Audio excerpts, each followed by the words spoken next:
Wrestlemania weekend, you done been tooked over. Yeah, what he said. Pretty much. Yeah. No, I mean, not to say that some matches won't be able to at least reach the same height that Takeover did, but goddamn, y'all need to start putting Takeover on Sundays. Welcome to our review of NXT Takeover New Orleans. We're going to talk about what happened and talk about what we liked, loved, and we did not like anything, but let's talk about what we did like. North American Championship, brand new champion Adam Cole defeated Ricochet, EC3, Killian Dane, Velveteen Dream, and Lars Sullivan in a fantastic match. Shayna Baszler is the new NXT Women's Champion after defeating Ember Moon. Undisputed Era are still the NXT Tag Team Champions after Roderick Strong turned on Pete Dunne and joined the Undisputed Era. Aleister Black is the new NXT Champion after a miscommunication from Zelina Vega. And Johnny Gargano is once again with NXT after defeating Tommaso Ciampa in the unsanctioned match. Quick and painless, what did you like? What did I like? Takeover. Yeah. The ladder match. Yeah. The ladder match, all these guys came to play. They all killed it. It was... Yeah. Yes. Words and stuff and things. And yeah, I mean, initially I was like, oh man, they're going to start with the ladder match. NXT might be shooting themselves in the foot.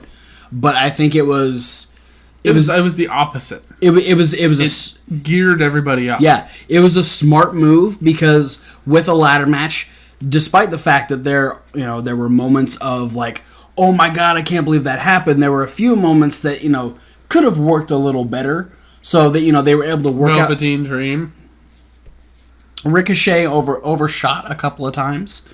Velveteen Dream just doesn't know what to do. Yeah, Velveteen Dream doesn't know how to use ladders. He was not prepared for this match. Everyone else, though, on top of their game. Though Velveteen Dream did hit all of those purple Rainmakers off of the top rope, off of ladders. Yeah, it was pretty insane.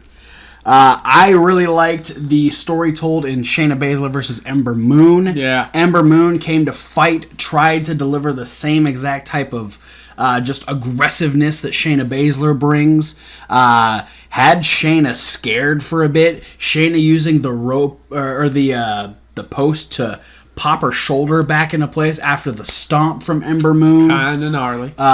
Ember Moon, hell, even Ember Moon's entrance being summoned to the ring by Lizzie Hale from Hailstorm. I love Hailstorm. That was fucking killer. But then, yeah, just watching that similar moment from their first match where Shayna's got the submission in, Ember's doing everything she can to withstand the submission itself, just trying to escape it, trying to find a way out, but unfortunately was unable to this time. Yeah, and I love that it showed versatility in Shayna Baszler. Yeah. Because she had to change her grip on the Kirifuda clutch. Yeah. Yeah, because she couldn't use her left shoulder. Yeah, so she couldn't cinch her right hand against her arm. So she actually reached and clenched the back of her own head. Yeah, she was almost like grabbing onto her own hair to make sure that hold was in, and it showed resiliency from Ember Moon, and it showed what's the word I'm looking for? Resourcefulness from Shayna Baszler. So I don't disagree one bit. Fantastic match. What'd you love? Takeover. Yeah. Do I have to say it? Johnny Gargano is back in NXT. I mean, I know it was only like a couple weeks, but it seems like forever. It was 2 weeks too long. It was one of those things where it's just like, man,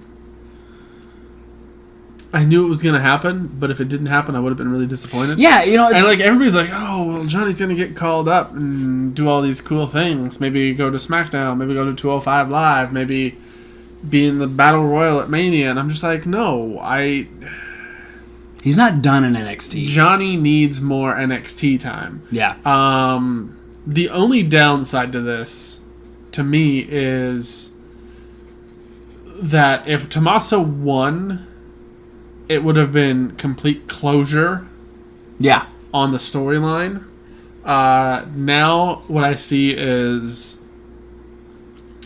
they have to have at least one more match against each other at this point, because now Johnny Gargano's back. Yeah. Unless they do a thing kind of like that Ciampa did on Twitter, like, oh, I'm not going to be at Access. I refuse to be with the fans. Okay. And if he does a whole thing where he's like, oh, well, Johnny Gargano's back, so I'm going to leave NXT, and then he goes to the main roster. That'd be interesting. Then they're going to have another match, and you're going to have a lot of people going, oh, well, it's not as good as the one they did at TakeOver. Yeah, it's not going to be as good, but it's still going to be fucking good. Yeah. That's the thing. Like, you're still going to get an A+ effort from Tommaso Ciampa and Johnny Gargano, regardless of what match they go into. And, they can take this feud different, they can still take this feud further. I trust these two's ability to take the feud we've already gotten and make it better and finally reach a moment of closure. I loved the Roderick Strong swerve because I did not see that shit coming at all. I love when when they're able to surprise me, and that's one of the best things about NXT is that you don't feel like all of the information is given to you.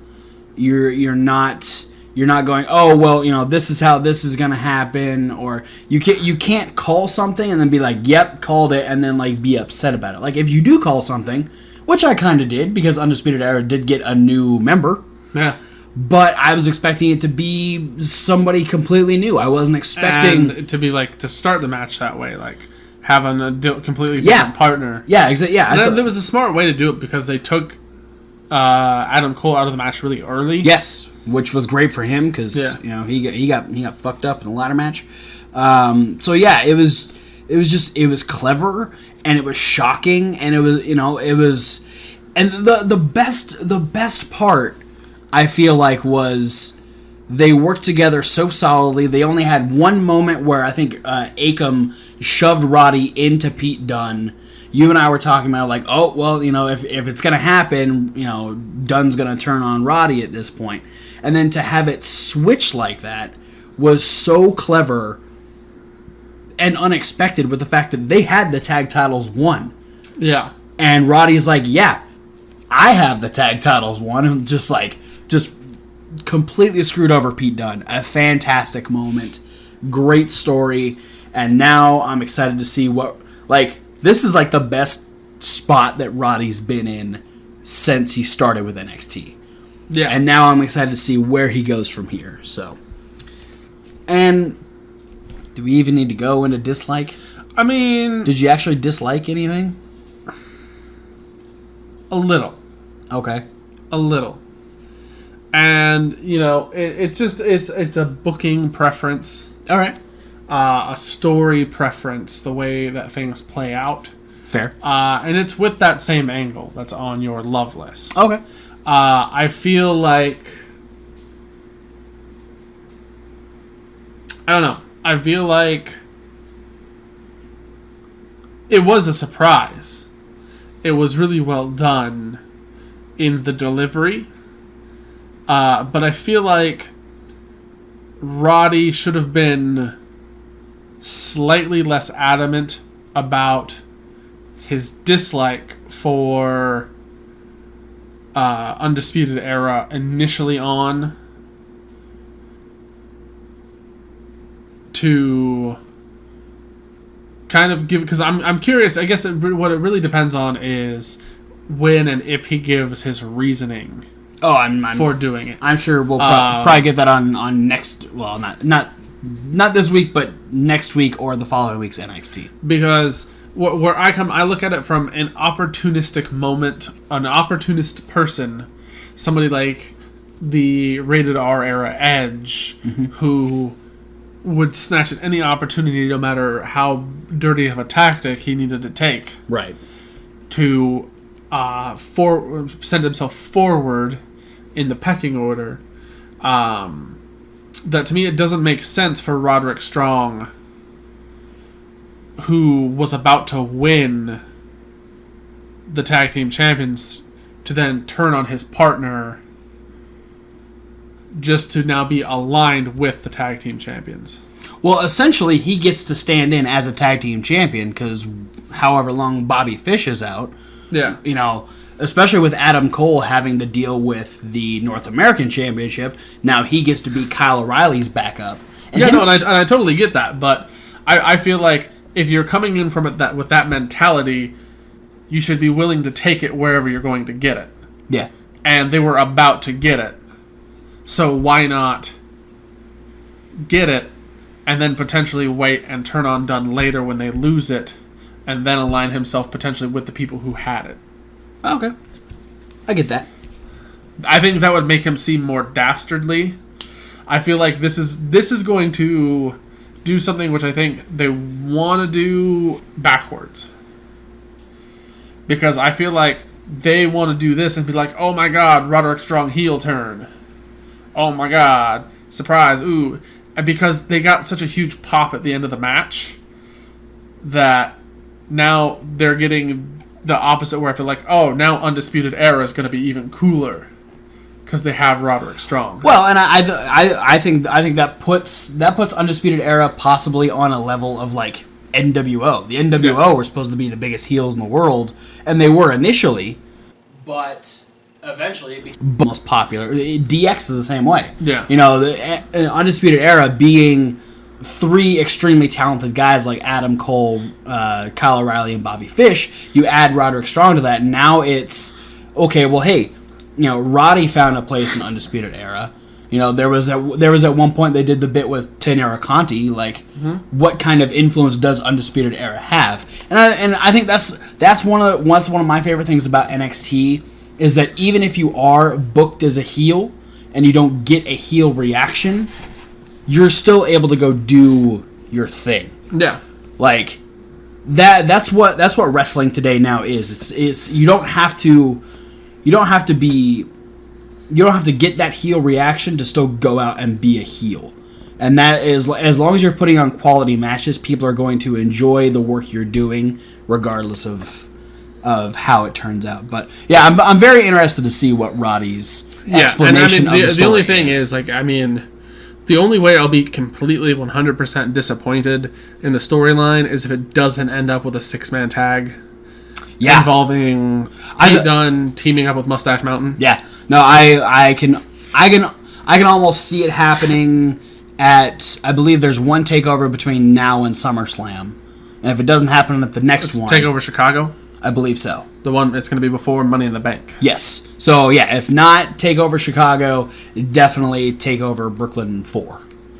So, but that is it for our NXT review. Good luck, WrestleMania. But for now, guys, thanks for watching. Don't forget to like, comment, and subscribe. Click those links down below. So many social media links. Also, check out the podcast. That's the link that says SoundCloud. And there's Reasonable Wrestling Fan. It's reasonable with a W. Like wrestling, where you can see unboxing videos, you can see punishment videos, you can see the brand new video called The List from this man right here. He talks about his top 10 WrestleMania matches, just went live. Check it out. Also check out the other videos that are loosely based around wrestling. But for now, guys, thanks for watching, and we'll see you at whatever video you decide to watch next.